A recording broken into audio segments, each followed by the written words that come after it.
సంక్రాంతి రోజు శబరిమలలో కనిపించే పవిత్రమైన నక్షత్రం మకర జ్యోతి.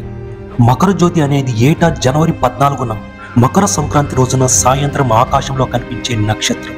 ఇది కేరళ రాష్ట్రంలోని శబరిమలకు ఎదురుగా ఉన్న కందమల శిఖరంపై కనిపిస్తుంది.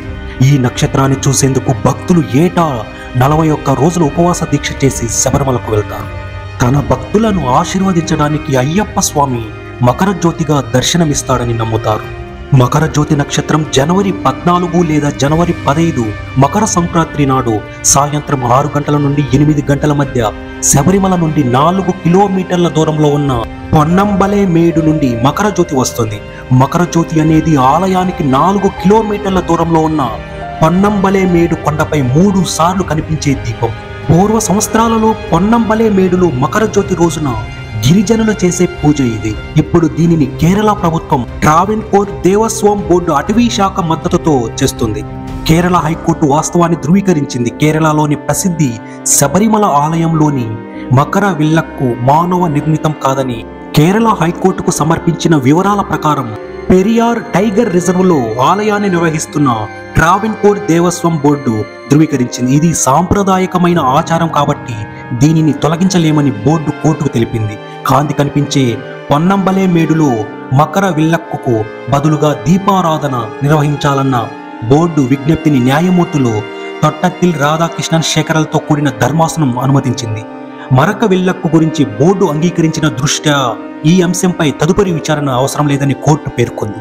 శ్రీరాముడు ఆయన సోదరుడు లక్ష్మణుడు శబరిమలలో పరమ భక్తురాలు అయిన శబరిని కలుసుకున్నారు.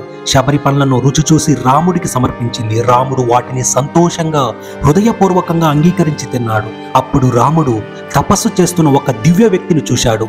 ఎవరా అని శబరిని అడిగాడు. శబరి శాస్తా అని చెప్పింది.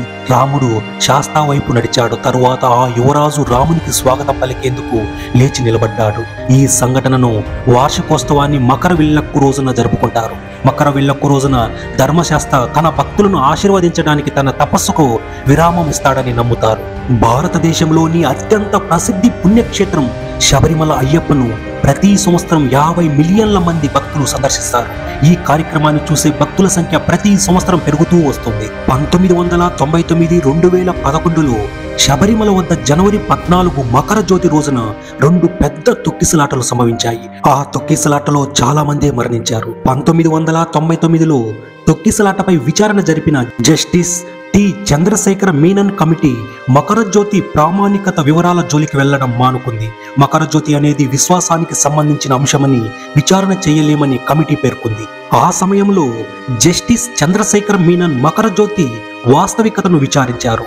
మకర జ్యోతి సాక్షిగా కమిషన్ న్యాయవాదిని కూడా నియమించాడు. 2011లో శబరిమలలో జనవరి 14 మకర జ్యోతి రోజున మరో మానవ తొక్కిసలాట జరిగింది. వార్షిక తీర్థయాత్రలో ఇది బయటపడింది. 102 మంది యాత్రికులు మరణించారు. 100 మందికి పైగా గాయపడ్డారు.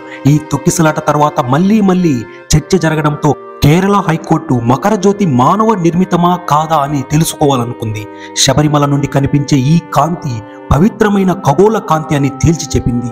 మకర విల్లక్కు మకర జ్యోతి మధ్య తేడాను గుర్తించాలని, మకర జ్యోతి ఒక ఖగోళ నక్షత్రమని, మకర విల్లక్కు వెలిగిస్తారని తాజామోన్ తంత్రి కుటుంబ పెద్ద కాంతారావు మహేశ్వరరావు పేర్కొన్నారు.